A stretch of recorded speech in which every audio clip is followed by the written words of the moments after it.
Salam saudara seiman dalam kasih Yesus Kristus Tuhan Allah kita yang besar dan yang hidup. Terpujilah Raja di atas segala raja.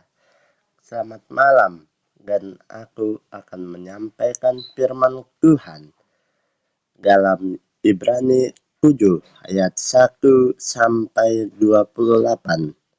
Sebelum firman Tuhan ini disampaikan dan didengarkan, marilah kita berdoa agar firman ini hidup dan berkuasa atas diri kita dalam menjalani kehidupan sehari-hari dan aktivitas sehari-hari.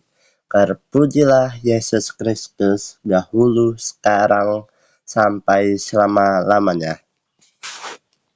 Ya Tuhan, Allah Bapa, Allah yang baik, Raja di atas segala raja, jadikanlah hidup kami seperti yang Kau kehendaki, karena kami tahu bahwa kami perlu Engkau Tuhan dalam hidup kami. Kami tak bisa melangkah sendirian, kami tak bisa berjalan sendirian.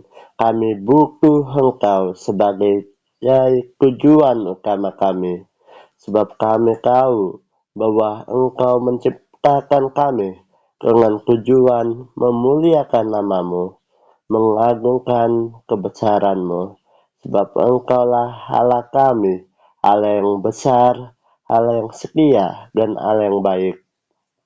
Kiranya kuduskanlah kami, sucikanlah kami, agar kami layak membaca firman Tuhan ini Tuhan, dan layak dapat menerima pertumbuhan iman kami di dalam nama Yesus Kristus.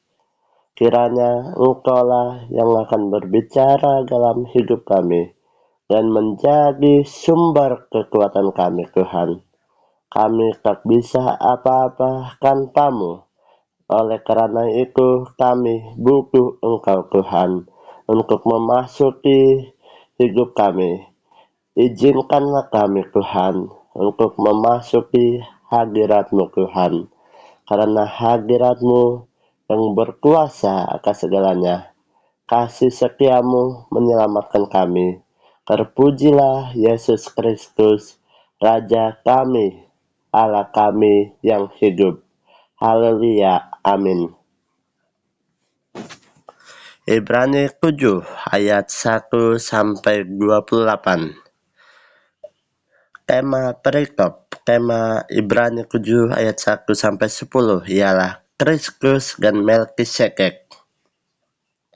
Sebab Melkisedek adalah Raja Salem dan imam Allah yang maha tinggi. Ia pergi menyongsong Abraham ketika Abraham kembali dari mengalahkan raja-raja dan memberkati dia. Kepadanya pun Abraham memberikan 1/10 dari semuanya.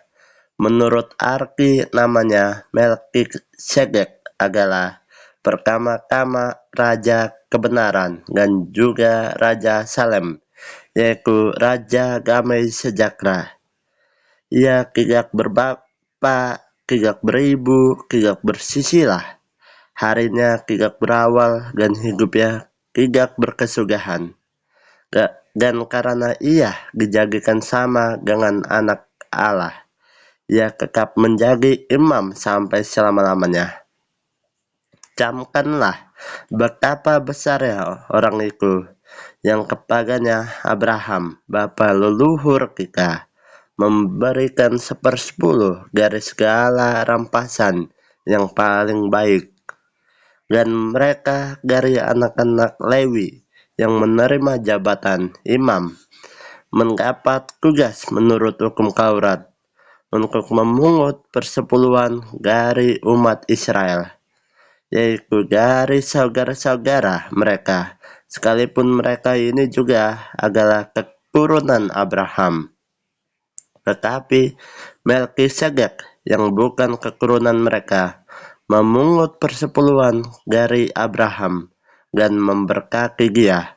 walaupun ia adalah pemilik janji. Memang tidak dapat disangkal bahwa yang lebih rendah diberkati oleh yang lebih tinggi. Dan di sini manusia-manusia fana menerima persepuluhan, dan di sana ia yang kencang dia diberi kesaksian bahwa ia hidup. Maka dapatlah dikatakan bahwa dengan perancaran Abraham dipungut juga perpuluhan dari Lewi yang berhak menerima persepuluhan. Sebab ia masih berada dalam kubu bapa leluhurnya, ketika Melkisedek menyongsong bapa leluhurnya itu. Kristus adalah imam yang lebih tinggi daripada Harun. Karena itu, handai kata oleh imamat Lewi telah tercapai kesempurnaan. Sebab karena imamat itu umat Israel telah menerima Taurat, apakah sebabnya masih perlu seorang lain yang ditetapkan menjadi imam besar menurut peraturan Melkisedek? Dan yang kencang dia tidak dikatakan menurut peraturan Harun. Sebab jikalau imamat berubah, dengan sendirinya akan berubah pula hukum Taurat itu. Sebab ia yang dimaksudkan di sini termasuk suku lain. Dari suku ini tidak ada seorang pun yang pernah melayani di Mesbah. Sebab telah diketahui semua orang bahwa Tuhan kita berasal dari suku Yehuda, dan mengenai suku itu, Musa tidak pernah mengatakan suatu apapun tentang imam-imam. Dan hal itu jauh lebih nyata lagi, jikalau ditetapkan seorang imam lain menurut cara Melkisedek, yang menjadi imam bukan berdasarkan peraturan manusia, tetapi berdasarkan hidup yang tidak dapat binasa. Sebab kencang dia diberi kesaksian, engkau adalah imam untuk selama-lamanya menurut peraturan Melkisedek. Memang suatu hukum yang dikeluarkan dahulu dibatalkan, kalau hukum itu tidak mempunyai kekuatan, dan karena itu tidak berguna. Sebab hukum Taurat sama sekali tidak membawa kesempurnaan, tetapi sekarang ditimbulkan pengharapan yang lebih baik, yang mendekatkan kita kepada Allah. Dan seperti hal ini tidak terjadi tanpa sumpah. Memang mereka telah menjadi imam tanpa sumpah, tetapi ia dengan sumpah diucapkan oleh Dia yang berfirman kepadanya, Tuhan telah bersumpah dan ia tidak akan menyesal. Engkau adalah imam untuk selama-lamanya. Demikian pula Yesus adalah jaminan dari suatu perjanjian yang lebih kuat. Dan dalam jumlah yang besar mereka telah menjadi imam, karena mereka dicegah oleh maut untuk tetap menjabat imam. Tetapi karena ia tetap selama-lamanya, imamatnya tidak dapat beralih kepada orang lain. Karena itu, ia sanggup juga menyelamatkan dengan sempurna semua orang yang oleh Dia datang kepada Allah. Sebab ia hidup senantiasa untuk menjadi pengantara mereka. Sebab imam besar yang demikianlah yang kita perlukan, yaitu yang saleh, tanpa salah, tanpa noda, yang terpisah dari orang-orang berdosa, dan lebih tinggi daripada tingkat-tingkat surga. Yang tidak seperti imam-imam besar lain, yang setiap hari harus mempersembahkan korban untuk dosanya sendiri. Dan sesudah itu barulah untuk dosa umatnya. Sebab hal itu telah dilakukannya satu kali untuk selama-lamanya, ketika ia mempersembahkan dirinya sendiri sebagai korban. Sebab hukum Taurat menetapkan orang-orang yang diliputi kelemahan menjadi imam besar.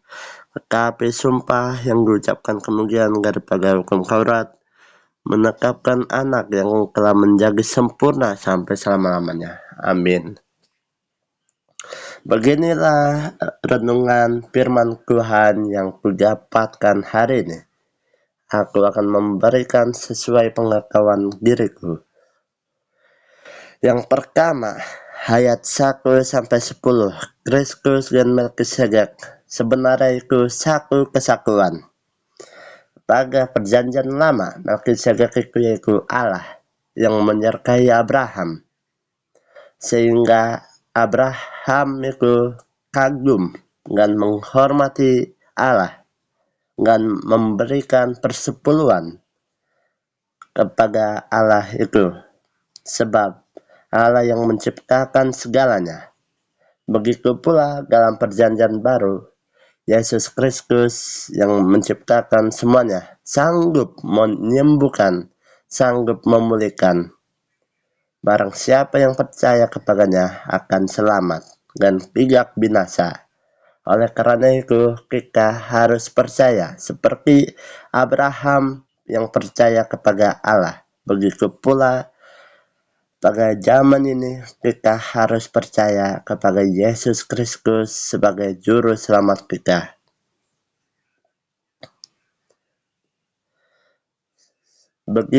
Begitulah firman Tuhan yang dapat ku sampaikan dan dapat ku renungkan firman Tuhan ini. Sebelum menutup firman Tuhan ini, adakah yang mau bertanya mengenai firman Tuhan ini maupun firman Tuhan sebelumnya? Tolong komentar saja. Dan jika kalian suka pada video ini, tolong like dan share. Jika ada yang komentar, maka akan ku jawab, ku respon pada video berikutnya. Sebelum mengakhirinya, aku akan berdoa. Bila mana Allah menunjukkan kasih setianya, maka doaku dapat dikabulkan. Marilah berdoa dalam satu iman, yaitu iman dalam Yesus Kristus, Juru Selamat kita semuanya. Ya Tuhan Allah Bapa, Raja di atas segala raja, terpujilah namamu, teragunglah namamu, Yesus Kristus yang telah mati bagi kita semuanya, dan telah bangkit untuk menyatakan kemuliaan Allah, dan telah naik ke surga untuk mempersiapkan tempat bagi kita semua, orang percaya, orang pilihan-pilihan, orang kehendak Allah sendiri. Terpujilah Allah yang hidup, Allah yang berkuasa atas kehidupan dan kematian. Kami percaya padamu Tuhan, bahwa Engkau yang akan membantu kami dalam segala urusan kami, baik yang kami lakukan maupun yang tidak kami lakukan. Sebab Engkau lah yang akan mengerjakannya untuk kami. Karena kami tahu bahwa Allah kami Allah yang peduli, sama seperti zaman Abraham, bapa leluhur kita. Engkau menyertainya, Engkau menolongnya. Begitu pula pada zaman ini, Engkau juga akan menyertai diri kami dan menolong kami semuanya, tanpa melewatkan seseorang pun, tanpa memandang latar belakang kami, tanpa memandang kekurangan kami. Engkau tetap setia menolong kami. Terpujilah Raja di atas segala raja, Allah yang baik, Allah yang setia, dan Allah yang pengasih. Kami berdoa kepadamu Tuhan, kiranya Engkau dapat menyembuhkan kami, kiranya Engkau sanggup memulihkan kami, kiranya Engkau sanggup memberikan kami hasil yang terbaik bagi kami dalam segala usaha yang kami lakukan pada hari ini maupun pada hari berikutnya. Kami tetap mengandalkan-Mu Tuhan, karena kami tahu bahwa Engkau-lah Raja di atas segala raja, Allah kami, Allah yang hidup. Berkuasalah atas hidup kami, Jadikanlah hidup kami seperti yang Kau inginkan, seperti yang Kau kehendaki. Termulialah namamu, teragunglah namamu, sehingga kami memperoleh kuasa kekuatan Allah yang sejati, sehingga kuasa kejahatan, kerugian, dihalau dari dalam hidup kami, keluarga kami, pekerjaan kami, dan studi kami, dan bisnis kami. Karena kami tahu bahwa Engkau Allah yang akan menopang hidup kami, menjaga kami dengan kebenaran firman-Mu. Ya Tuhan, kami bersyukur atas kesempatan hari ini, karena Engkau yang melayakkan kami, karena Engkau yang menghidupkan kami. Terpujilah Engkau, Yesus Kristus, Tuhan Juru Selamat kami, dari dulu, sekarang, dan sampai selama-lamanya. Engkau yang layak disembah oleh kami, Engkaulah yang layak dipuji oleh kami, sebab Engkaulah Allah pencipta kami semuanya, Tuhan. Haleluya. Kiranya Tuhan, pada malam hari ini kami akan istirahat. Kiranya Engkau yang berkenan atas hidup kami, membiarkan kami istirahat dengan tenang. Jauhkanlah kami dari pikiran yang jahat, maupun yang merugikan kami, maupun yang merugikan keluarga kami, maupun yang merugikan pekerjaan kami. Jauhkanlah itu semua dari hidup kami, Tuhan, sehingga kami dapat beroleh kasih setiamu, beroleh yang Engkau inginkan kepada kami, Tuhan. Kami percaya padamu, Tuhan, sehingga bila mana Engkau mengizinkan kami pada besok pagi hari, kami merasakan sukacita dan mengagungkan namamu karena kebesaran-Mu, Tuhan, terhadap hidup kami. Hidup kami hari ini sebagai contoh kuasa-Mu, Tuhan, karena kami bersyukur kepadamu. Kami bisa berbicara kepadamu dalam hati kami, iman kami kepada Roh-Mu, Tuhan, yang tinggal dalam hidup kami. Kiranya jangan menjauh dari hidup kami, tetapi dekatkanlah kami kepada Roh-Mu, Tuhan, agar kami nyaman dan bersukacita dalam hadirat-Mu, Tuhan. Terima kasih Yesus Kristus, Tuhan. Kami percaya padamu, Tuhan. Kuasa-Mu lebih besar daripada kuasa manapun, sehingga kami menyatakan di dalam nama Yesus Kristus, kuasa penyakit maka dihilangkan dari dalam hidup kami. Di dalam nama Yesus Kristus, kuasa kejahatan maka dimusnahkan dalam hidup kami. Karena kami percaya padamu bahwa kuasa Yesus Kristus yang kami sembah, Allah yang hidup, lebih besar dari segalanya. Haleluya, amin. Oke, sampai jumpa saudara seiman dalam iman kasih Yesus Kristus. Tetap mengandalkan Tuhan, tetap setia kepada Tuhan. Walaupun kita lupa akan firman yang kita baca setiap hari, percayalah, setiap kalian yang bangun pagi hari, berdoalah dan memuji Tuhanlah, dan bersukacitalah, sebab firman Tuhan itu hidup dalam hidup saudara sekalian dan dalam hidupku, karena aku percaya dan aku mengandalkan bahwa kasih-Nya nyata dalam hidup kita semuanya. Amin.